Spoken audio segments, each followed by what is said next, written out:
Hey, Mike Phillips down here, Autoforge.net.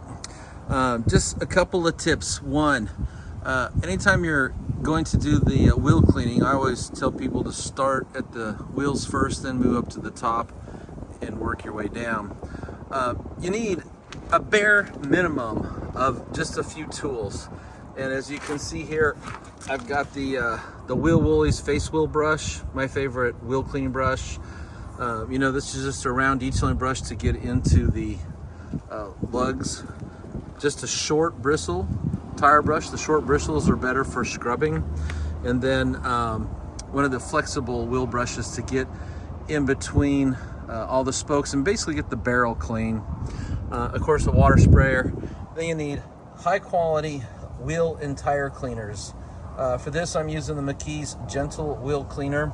This is a garage kept car, but you know, it has a lot of brake dust, but it didn't need anything extreme, so I just kept it safe. It's also safe on those painted calipers back there. And then I used the McKees Tire and Rubber Rejuvenator. It just got the tires really clean. And then here's my final tip. I started at the front wheel and then moved to the back wheel, and that's because this is at an angle. If I would have started up here, all the concrete would be wet down there, so when I sat down to do the front wheel and tire, I'd be sitting in water. So a lot of people have a driveway that's angled, or their shop, the entranceway into the garage is angled. So always start on the downhill side first and then move to the rear.